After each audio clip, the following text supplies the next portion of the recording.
Como lo expresó el abogado, economista y sociólogo Rodrigo Opritni Yepes, los conocidos enfrentamientos entre Petro y Trump son más complejos de lo que la polarización reinante permite observar. Dice el exmagistrado auxiliar de la Corte Constitucional que quienes apoyan a Petro atribuyen toda la responsabilidad a Trump y aplauden la actitud de Petro como digna y valiente, mientras que sus opositores lo consideran una imprudencia que pudo llevarnos a una grave crisis, silenciando cualquier crítica a los atropellos de Trump y al peligro que éste representa. Era de esperarse que el autor del bestseller El arte de la negociación usara el anuncio del incremento de aranceles como una medida efectiva para obtener lo que quiere, no solo doblegando los ímpetus libertarios de Petro, sino también sumando a sus vecinos en la lucha contra el fentanilo y la entrada ilegal de inmigrantes. Lo que pareció leer muy bien la presidenta mexicana Claudia Sheinbaum, quien obtuvo de buena manera un aplazamiento de esta medida desfavorable a su país, es que la economía estadounidense es relativamente insensible al comercio exterior, representando solo el 25% de su Producto Interno Bruto, en comparación con el 60% de Canadá y el 70% de México, por lo que de hacerse efectivas las amenazas de Trump, se garantizaría que ambos países entraran en recesión. Por el contrario, el continuo incremento del déficit comercial estadounidense se debe en una cuarta parte a la importación de productos chinos, la cual es casi 4 veces lo que exporta Estados Unidos a este país. Contrariando las políticas neoliberales del libre mercado, la forma en que Trump pretende contrarrestar la competitividad en precios del gigante asiático es colocando un arancel del 10% a algunos productos provenientes de China, lo que fue respondido contundentemente por Beijing, quien de la misma manera impuso tasas de hasta el 15% a productos estratégicos para Estados Unidos, como lo son el petróleo, el gas licuado, la maquinaria y los automóviles de alto cilindraje. Las medidas de Trump, consideradas el mayor acto de proteccionismo de un presidente estadounidense en casi un siglo, van de la mano de su principal promesa de campaña: volver a hacer grande a Estados Unidos, lo cual será difícil de cumplir si se tiene en cuenta los fuertes impactos negativos en la economía que implicará la expulsión masiva de inmigrantes indocumentados e incluso con algún permiso adelantada por el mandatario. El Consejo Estadounidense de Inmigración señaló que si se llevan a cabo deportaciones masivas, el Producto Interno Bruto del país del norte se reduciría entre un 4 y un 7%, y el Consejo Nacional de Cooperativas Agrícolas advirtió que sin los inmigrantes no habría producción, lo que aumentaría los precios de los alimentos dramáticamente, incrementando el costo de vida de los estadounidenses, incluso de aquellos que ingenuamente depositaron su voto de confianza en Donald Trump.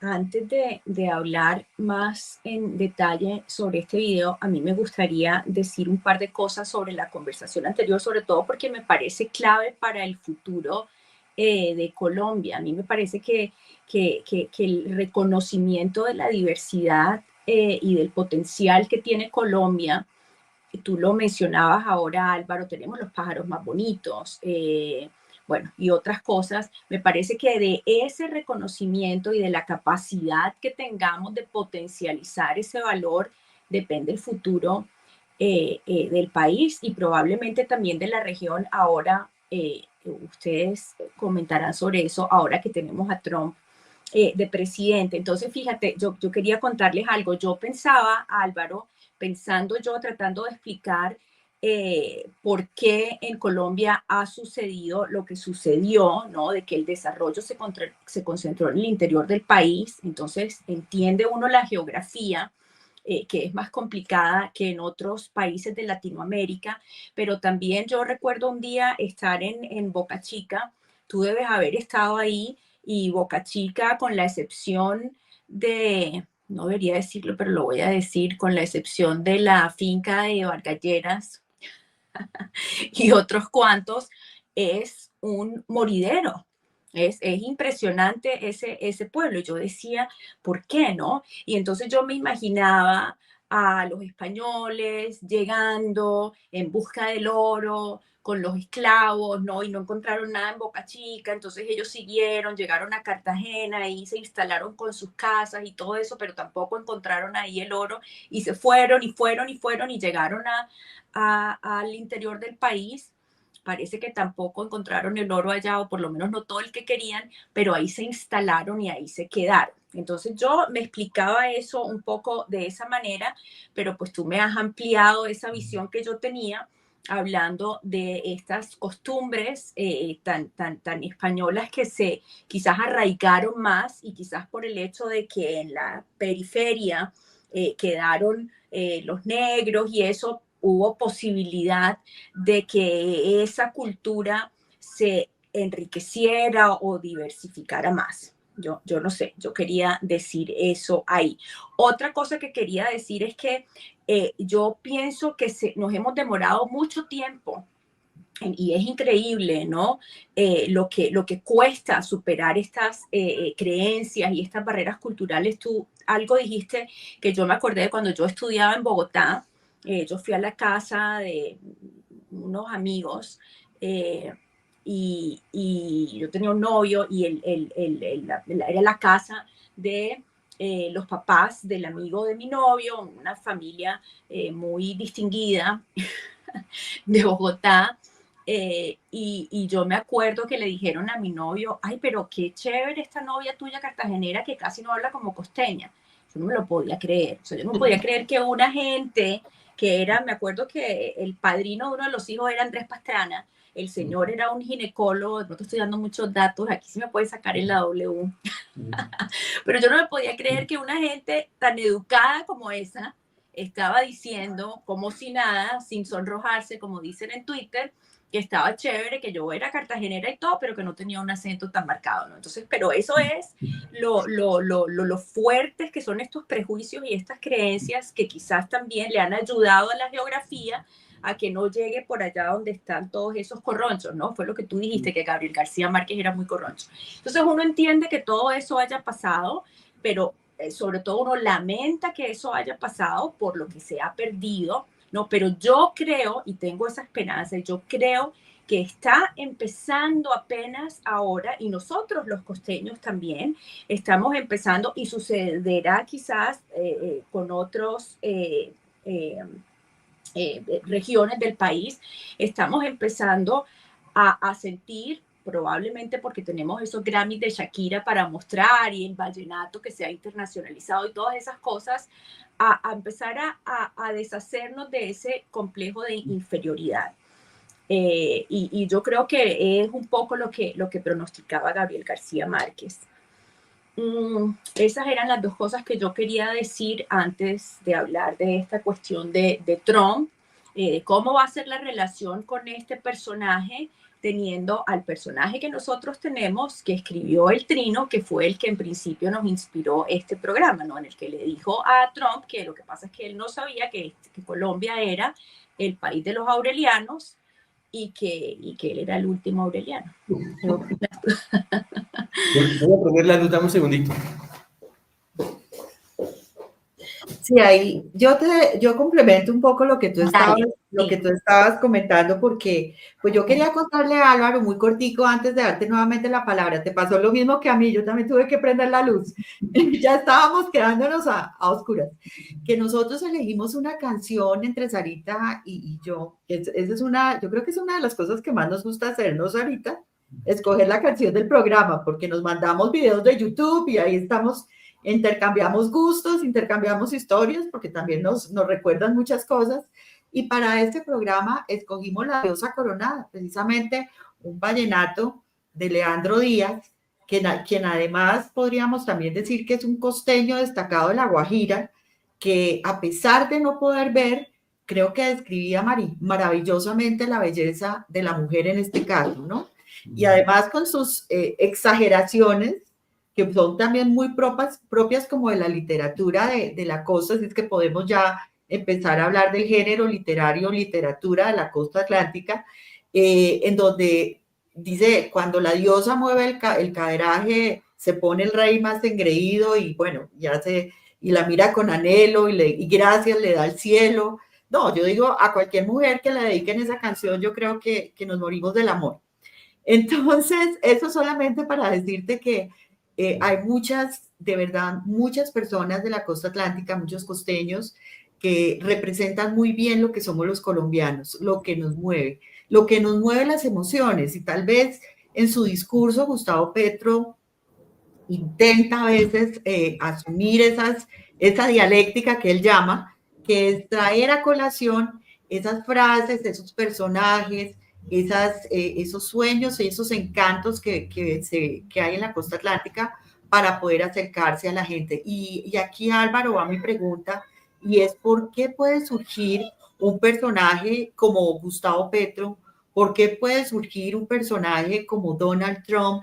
¿Por qué puede surgir ese tipo de relaciones en los cuales se aprovechan de esas balanzas comerciales y esas dependencias económicas para empezar a imponer una agenda que es la agenda en la que cabe incluso el mismo sionismo, porque aquí tal vez dejamos por fuera del video para no hacerlo más largo, la propuesta de Trump de tomar Gaza y de convertirla en un resort, ¿no? Entonces, bueno, ¿por qué surgen este tipo de liderazgos en el mundo? Pues Sandra, ese tema es uno de los temas más debatidos ahora por los politólogos, los sociólogos, los antropólogos, los economistas, porque nadie se esperaba esto, digamos. Normalmente la idea es que las civilizaciones tienen un desarrollo progresivo en términos cuantitativos y cualitativos, ¿no? Cuando uno compara el modelo de democracia a inicio del siglo XIX, pues es muy diferente al que se da en el siglo XX. Pasaron un poco de guerras que fueron expresiones de barbarie, el nazismo, el fascismo en Italia, en América Latina las dictaduras, y lo que uno dice, bueno, uno aprende de la barbarie para ser más civilizado, y eso se traduce en una mejor democracia. Pero la democracia es un producto social. El Estado es un producto social. El modelo de autoridad es un producto social que tiene también elementos culturales. El modelo chino, eso es viable solamente en China. Eso no sería replicable en otro país. Por eso ellos dicen que ellos no son un país sino una civilización. Y este tema, esto que está surgiendo ahora, si alguien hubiese dicho hace 30 años, cuando Fukuyama escribió el libro sobre el fin de la historia, dice, bueno, se cayó el sistema soviético, un sistema totalitario, antilibertario, ahora va a venir el periodo de esplendor de la democracia.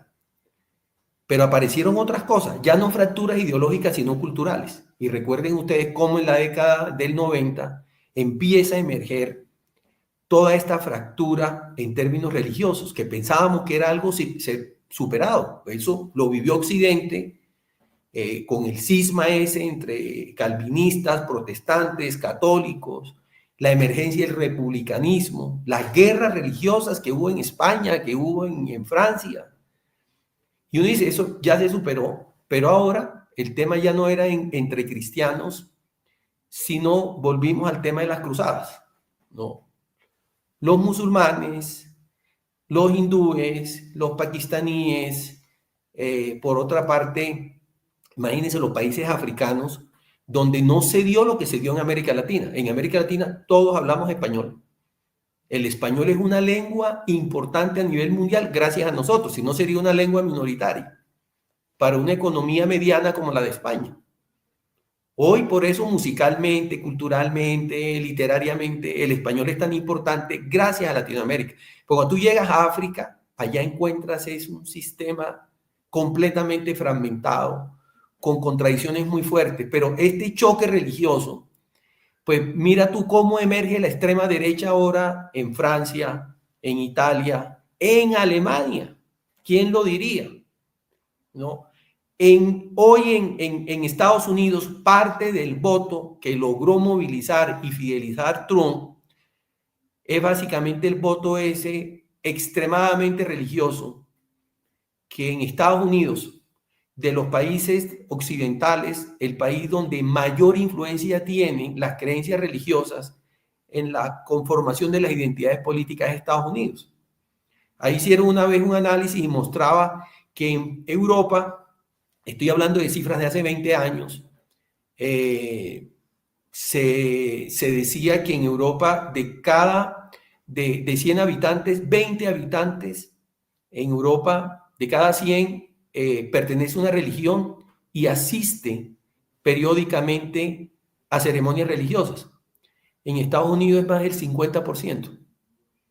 Y allá, si ustedes ven, a la diferencia de la Iglesia Católica o el modelo que existe en Inglaterra, que son iglesias separadas del Estado, en Estados Unidos son iglesias que cumplen funciones sociales. Y entonces tiene unas estructuras asociativas donde la gente va no solo a relacionarse con Dios, sino a relacionarse con otros. Una de las cosas que explicaban de por qué en Texas muchos latinos votan republicano es que cuando llegan allá, una manera de integrarlos es a través de redes religiosas. Y entonces estos son valores que terminan teniendo efectos políticos. Ahora, ese tema entre musulmanes y cristianos ha llevado en Europa hoy día de que allá cuando llega un latino a España, pues allá pues los españoles ya no reconocen y saben, entre otras cosas, que pues América Latina es más grande que ellos. Ellos, de hecho, el peso de España en Europa es por esa relación privilegiada que tiene con América Latina. Pero este tema, de verdad, digamos, súmele a eso todo el tema identitario, el tema woke. Ahora emergen todo esto, las identidades sexuales, el tema ambiental, las identidades culturales. Y esto ha llevado a que antes el mundo tenía dos colores, los rojos y los azules, en el caso de Colombia. En Europa, en Francia era lógico, los socialistas, la izquierda y la derecha. No, hoy lo que encontramos es una cosa muy heterogénea. Imagínense que hicieron análisis dónde están los electores del Frente Nacional allá en Francia. Resulta que ahí tenían identificado que normalmente los electores eran provenientes de familias trabajadoras industriales. Pero Francia entra a la Unión Europea, se da un proceso pues, de integración económica muy fuerte, y en Francia, digamos, el tejido industrial cambió y empieza a aparecer que hoy día en estos departamentos que antes eran mayoritariamente franceses ha llegado mucha migración y estos migrantes son percibidos como extranjeros.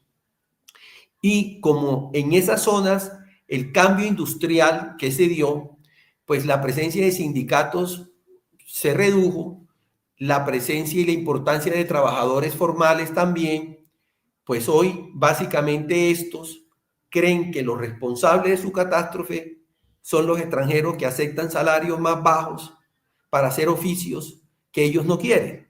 Y entonces ahí, curiosamente, departamentos que antes votaban por el Partido Socialista hoy votan por los partidos de extrema derecha en Francia.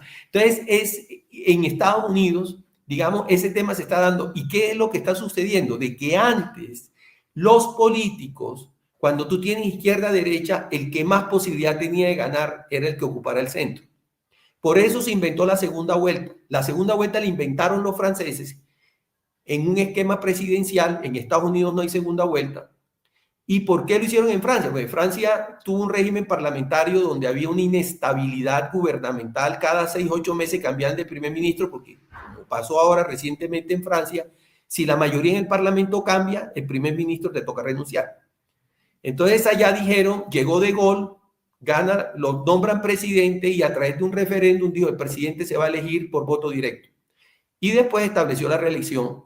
Y ahí que descubrieron de que un país tan propenso al radicalismo como Francia, tanto de extrema derecha como de extrema izquierda, los partidos se dieron cuenta que para poder ganar tenían que moderarse para efectos de poder conseguir votos del centro en la segunda vuelta.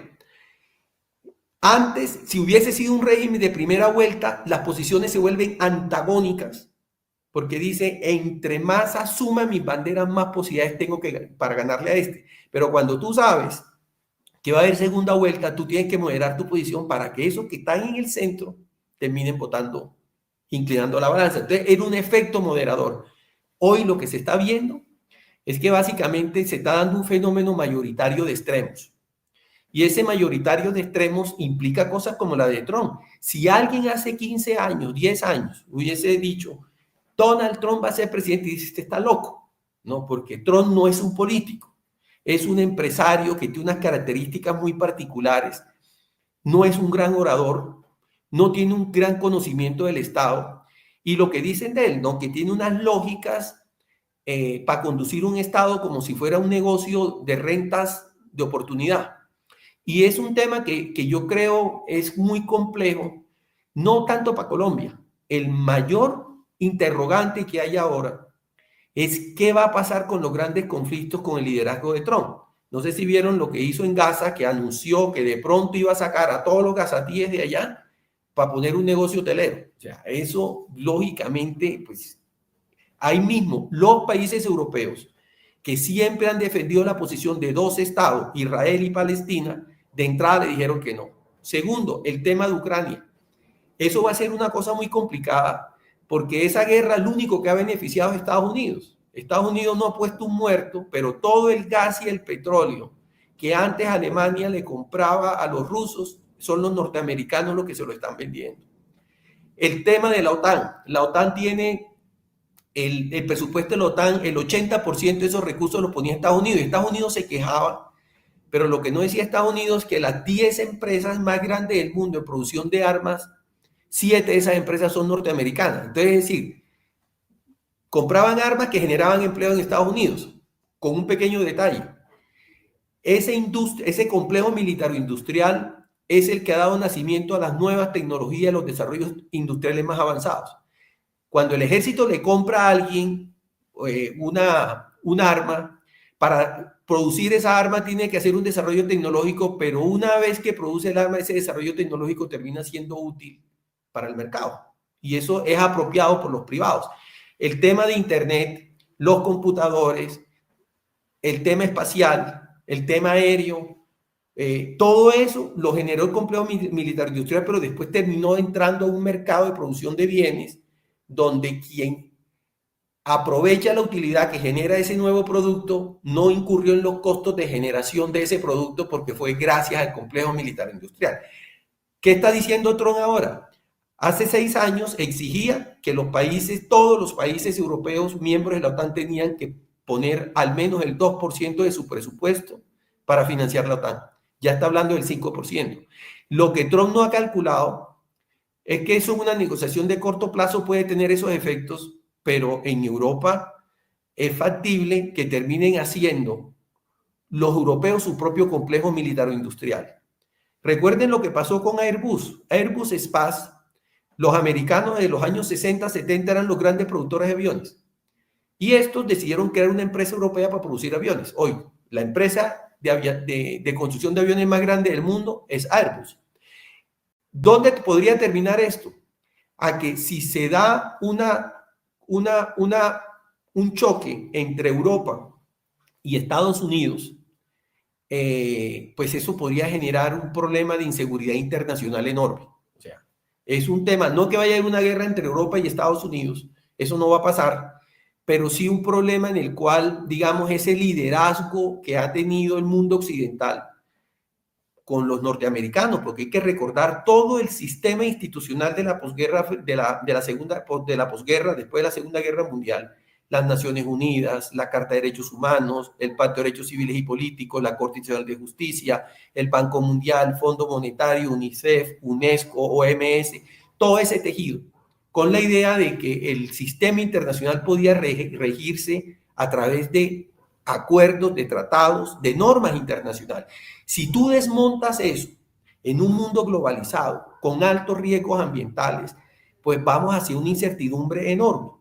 El tema es que, digamos, Para Colombia, los efectos que a mí me sorprende, porque ahí sí ve uno el delirio de grandeza de Petro, es que Petro, creo yo, llevado por su ego, cayó en la tentación de confrontar a Trump.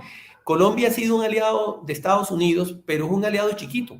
O sea, por eso, digamos, salir a retar a Estados Unidos con un argumento a mi modo es bastante falaz, porque Estados Unidos desde hacía años venía enviando con los aviones a los inmigrantes colombianos y empezar una guerra arancelaria donde el que más iba a perder era Colombia, porque Estados Unidos puede encontrar los productos colombianos en muchos otros mercados, pero nosotros, ¿cómo hacemos? El tema es que finalmente esto le sirvió para asustar a otros, porque lo que dicen los analistas internacionales es que Trump tiene el delirio de los 4 años que no fue presidente. Y es que, claro, durante esos 4 años muchas veces debió preguntarse qué debía haber hecho en los primeros 4 años que no hice. Hay unos estudios, Adam Serkowski hablaba alguna vez del modelo presidencial americano y decía que en Estados Unidos el esquema de 2 periodos presidenciales permitía limitar el poder presidencial. Mira lo que decía, que cuando un presidente llega al gobierno dice, pues mi interés para pasar a la historia es tener el segundo periodo. Entonces, en el primeros 4 años se moderaba en el ejercicio del poder. No asumía posiciones radicales para no perder apoyos.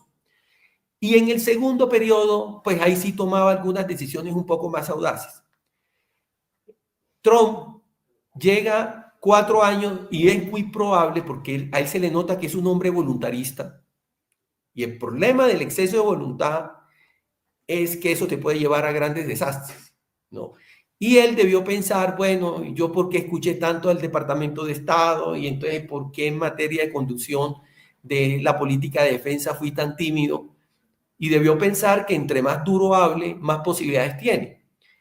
Y es un tema complejo porque el mundo actualmente requiere un liderazgo global que no puede ser el de un solo país.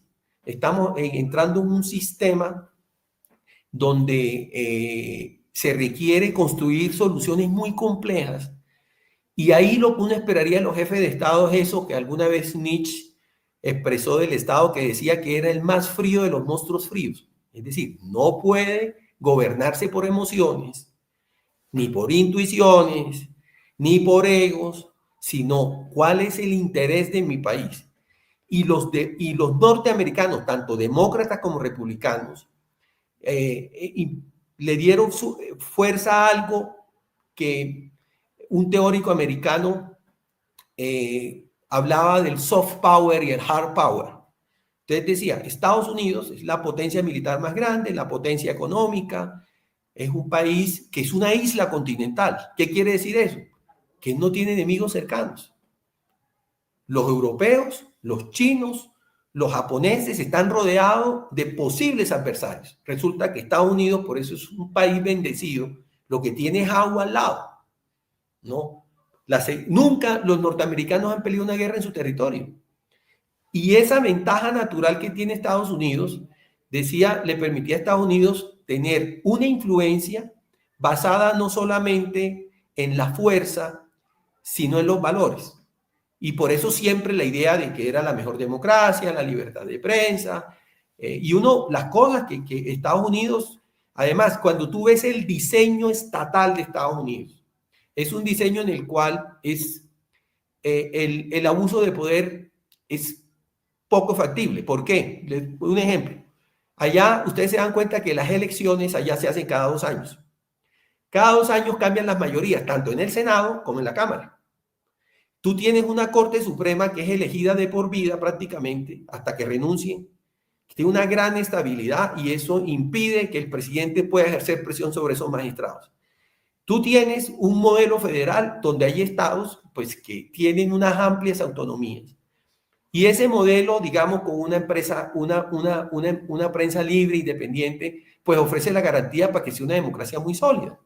El tema es que ahora estas cosas están cambiando por una serie de factores. Ustedes vieron, por ejemplo, en la posesión de Trump, que en la parte de atrás los que estaban no eran políticos, eran unos empresarios, que ahora uno se pregunta cómo Elon Musk llega ya a la Dirección del Tesoro a pedir información sobre los pagos que hace Estados Unidos. Algunos de esos pagos se los hace a sus competidores. Y entonces el tema de que haya una captura de agencias del Estado que están destinadas a preservar intereses públicos del mayor valor para Estados Unidos, que el que tenga esa información sea Trump, sea alguien que ni siquiera es de origen norteamericano. Es una cosa súper compleja. En conclusión, yo diría que estamos en un terreno de incertidumbre enorme. En el caso de Colombia, yo estoy convencido de que este año nos van a desertificar por el tema de la política antidrogas. Esa ilusión de que los campesinos no iban a volver a sembrar coca, pues hoy todo lo contrario, no hay claridad, pero algunos hablan de que hay más de 300.000 hectáreas. Y ahí se va a venir, lógicamente, una sanción por parte de Estados Unidos. Acaban de desmontar USAID y entonces todos estos programas de inversión social que son tan importantes en Colombia, que es el país más receptor de ayuda en América Latina, siendo que no es la economía más chiquita ni la más pobre. Pero es también como Estados Unidos entendió que una manera de combatir una criminalidad que genera tantas rentas es teniendo unas economías sostenibles en los territorios críticos, que desafortunadamente en Colombia nosotros no tenemos una institucionalidad para asumir esas agendas. Cuando yo estuve en el gobierno de Santos, encontré el Banco Agrario en una crisis y como soy experto en desarrollo territorial, una manera de reducir esa crisis, te doy el indicador de cartera vencida del Banco de Colombia era 1.8, el del Banco Agrario era 8.5. ¿Por qué? Porque le daba crédito al pequeño agricultor. Como yo estudié en Europa, pues me conozco muy bien la política agrícola común y dije, ¿cómo es posible que en una economía globalizada Colombia pretenda que un pequeño campesino puede ser exitoso? El tema no es darle crédito, es diseñar una política de Estado. Y yo le dije a Santos, le dije, hay que convertir el Banco Agrario, que es un banco de crédito agropecuario, en un banco de desarrollo rural. Y me acuerdo que me dijo, ¿y eso qué es? Pues un banco que construya instituciones, programas, genere desarrollo, capacidades productivas, fomente esquemas asociativos, bancos de maquinaria, clasificación de suelos, incentivos, instituciones hechas a la medida, porque el territorio de la costa no es igual al del eje cafetero y el de los llanos orientales, la Orinoquía, donde hay 7 millones de hectáreas que podrían generar un gran desarrollo, pero eso no se hace. Y Colombia, la verdad, es un país muy poco ambicioso. Porque Pero aquí... digo, Álvaro, perdón que te interrumpa, y ya dentro de poco también nos tenemos que ir, pero eso, todas esas cosas que tú estás diciendo del Banco Agrario, las prometía Petro. No sé, en otro programa tendremos que hablar qué ha hecho Petro en ese campo de la ¿cómo se llama? De la redistribución de la tierra y también porque él siempre hablaba de que había que darle la tierra y el capital al campesino. No sé qué habrá hecho, por qué no lo ha hecho. Sara, eso no resuelve nada. Darle a un pequeño campesino unas hectáreas. No, la tierra no, exacto, pero Sí, digo, bueno, no sé, es otro tema, pero dentro de los recursos de los instrumentos que él decía que necesitaban estas personas, pues estaba también ese del crédito del que tú estás hablando. Yo quiero, Álvaro, porque ya nos pasamos un poquito de tiempo, quiero, mi conclusión quizás es que realmente estamos enfrentando un momento muy crítico en el que es muy importante bajarle el volumen al petrismo.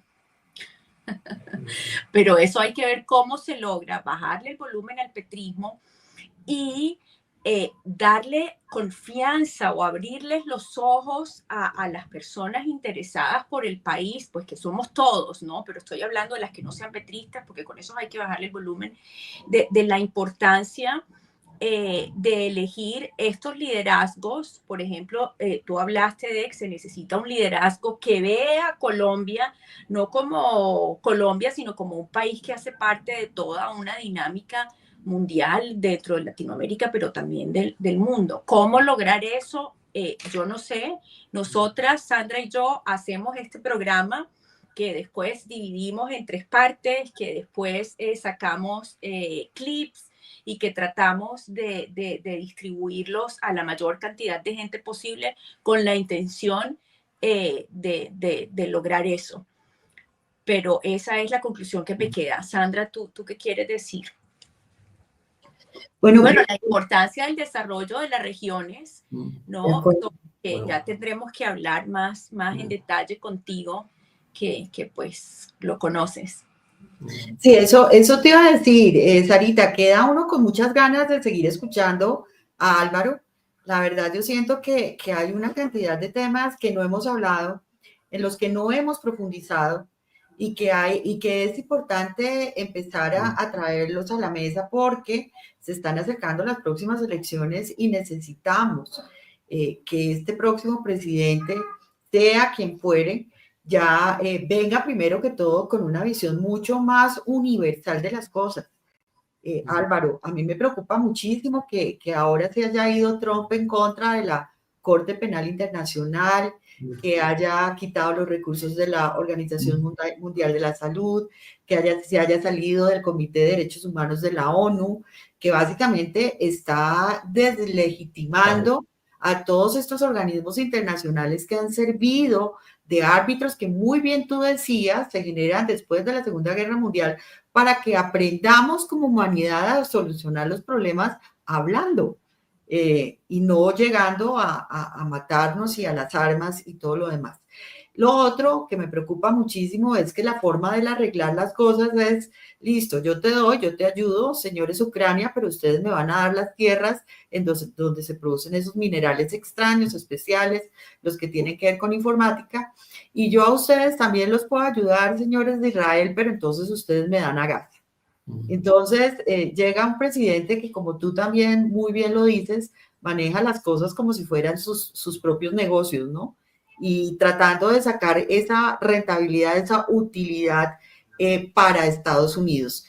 Por lo tanto, Said pues no tiene ningún tipo de ventaja para ellos, no le ve Trump ningún tipo de beneficio económico para el país, no le encuentra tampoco un beneficio a tener a personas indocumentadas en Estados Unidos haciendo lo que a ellos no les gusta hacer.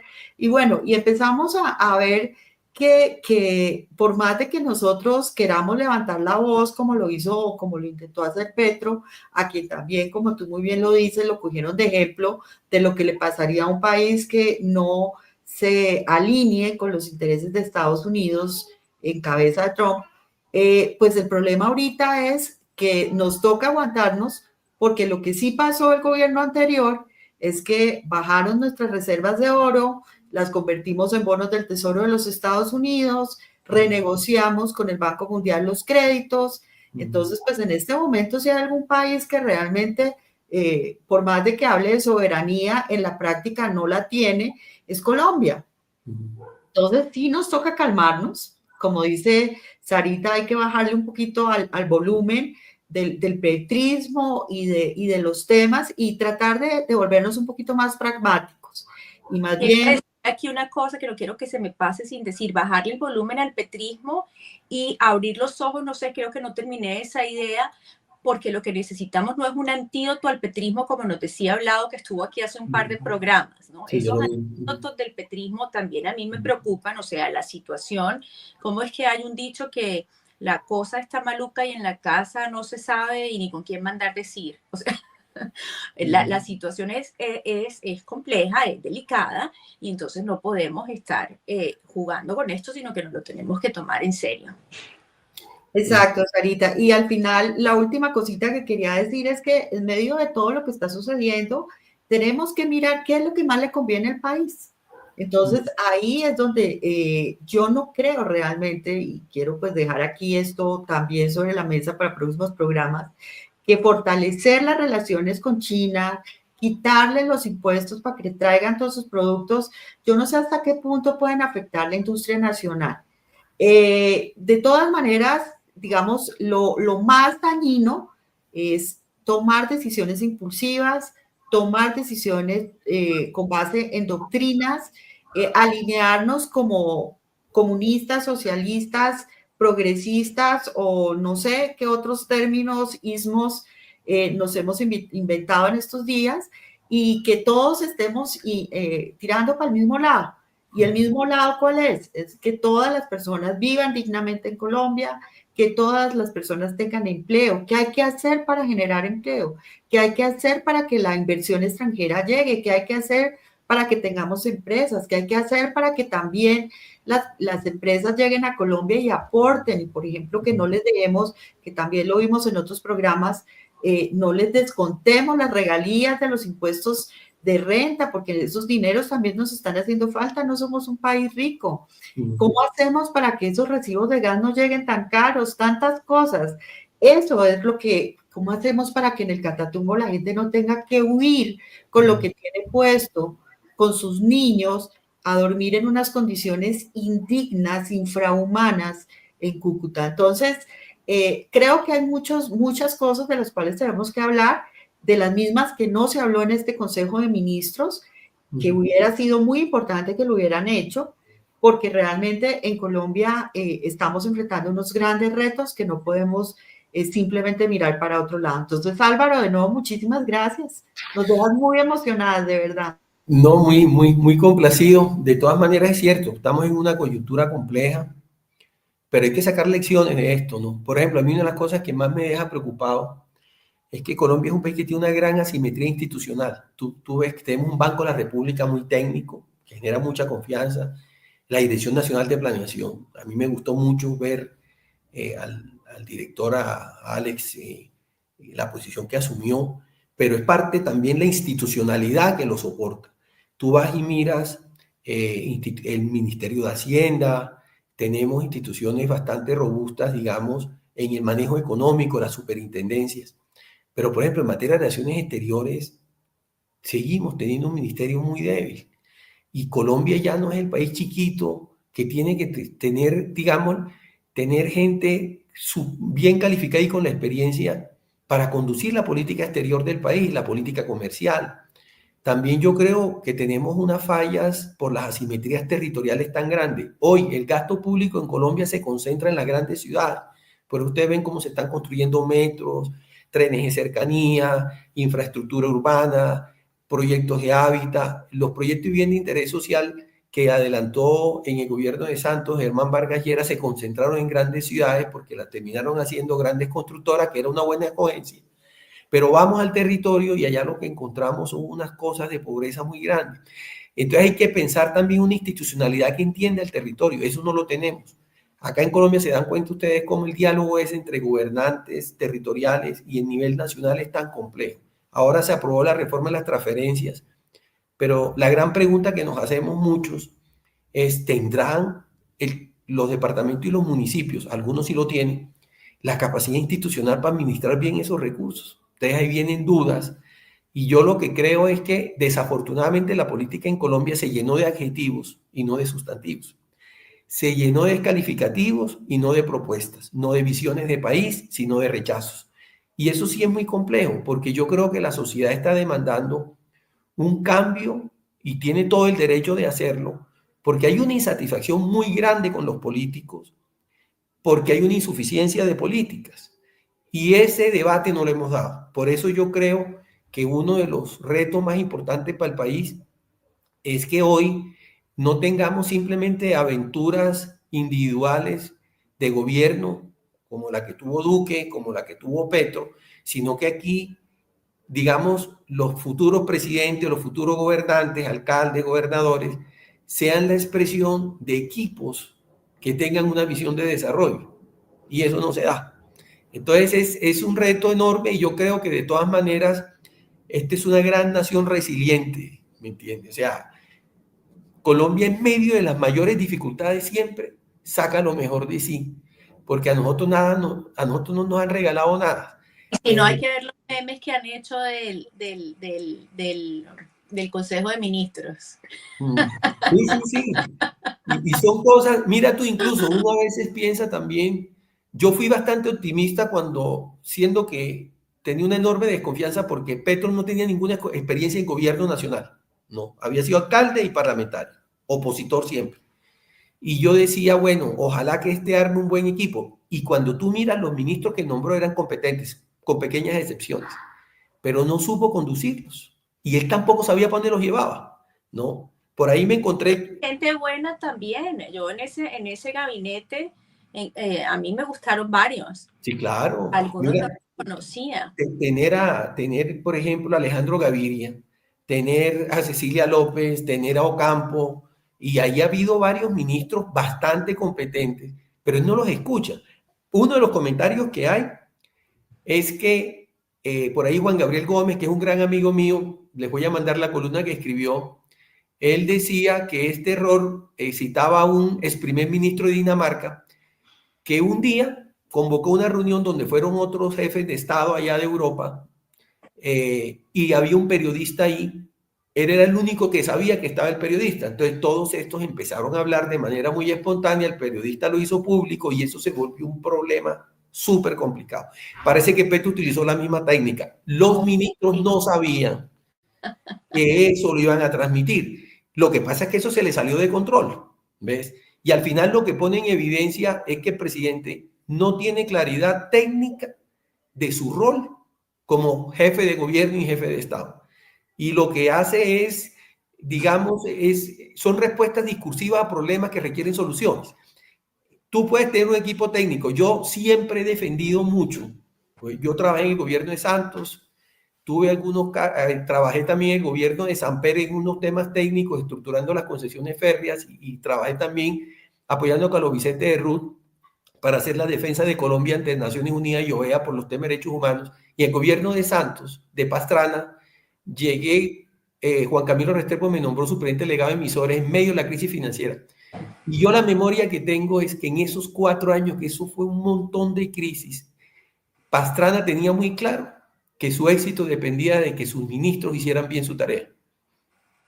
Y ese gobierno, acuérdense ustedes, se cayó el UPAC, la ley 546 de la UR se hizo en 1 mes y medio. La crisis financiera, se rescataron los bancos, se reformó el Estatuto Orgánico del Sistema Financiero, reforma tributaria, reforma la descentralización, reformas sociales, logró hacer también la ley 550 para rescatar las empresas en dificultad. Y el gobierno, y para rematar con el Plan Colombia, modernizó y aumentó la capacidad de la fuerza militar mientras dialogaba en el Caguán. Fue un gobierno, y Pastrana fue muy hábil. ¿Ah? Que y esa uno, es la capacidad que no tiene Petro. Y que no tiene Petro. Es que un presidente no lo puede saber todo. Un presidente es como un director de orquesta que debe reconocer sus límites y sacar lo mejor de sus músicos. Pero si el presidente llega, ¿me entiende? Los invita a cantar vallenato y termina regañándolos porque no llegaron con violines y con hacer una sinfónica, pues eso termina muy mal. Sí. Yo creo que de todas maneras, y concluyo con esto, yo creo que en Colombia, digamos, debates como estos que hacemos, en Colombia, a mi modo de ver, hay gente muy calificada ahora que ya no, antes tenían el monopolio de la verdad unos cuantos en el país, porque estos eran periódicos estamentales, Caracol pertenecía a un grupo empresarial, RCN al otro, Semana y todo esto. Hoy es fácil, es factible tener una sociedad más abierta, más participativa, en donde se puedan debatir temas como estos, porque yo estoy convencido, yo decía, bueno, si México logró lo que logró, o sea, México exporta a Estados Unidos 480,000 millones de dólares. El 80% de la canasta energética de México son combustibles fósiles. ¿No? Nosotros tenemos todo lo contrario. Lo que tenemos es que tener la ambición para transformar este país en un país con un nivel de crecimiento que podría lograrse si apostáramos por el recurso humano. La productividad de Colombia es extremadamente baja. Nuestro sistema educativo, yo pues que he sido profesor en varias universidades, hay que cambiar el sistema educativo nuestro. Necesitamos más ingenieros, más expertos en temas técnicos, industriales, ambientales, el tema turístico, masificar la enseñanza. Tenemos 2 programas, tenemos que agendar 2 programas. Uno sobre el desarrollo de las regiones y otro sobre el recurso humano, la baja productividad del recurso humano. Mil gracias por la invitación, Sandra, muy complacido, y Sara también. Estas son Gracias. cosas, y de verdad les agradezco mucho la invitación. Lo seguiremos haciendo. Muchísimas gracias, Álvaro, por todos los conocimientos que nos compartes. Un No, abrazo. y excúseme por haberme alargado tanto. Lo que pasa es que yo debí ser un escritor. Ya estoy, pues, yo escribo algunas cosas que son, pues casi siempre son temas más académicos, pero cuando me meto en estas narrativas orales no tengo la virtud de García Márquez, que era la concisión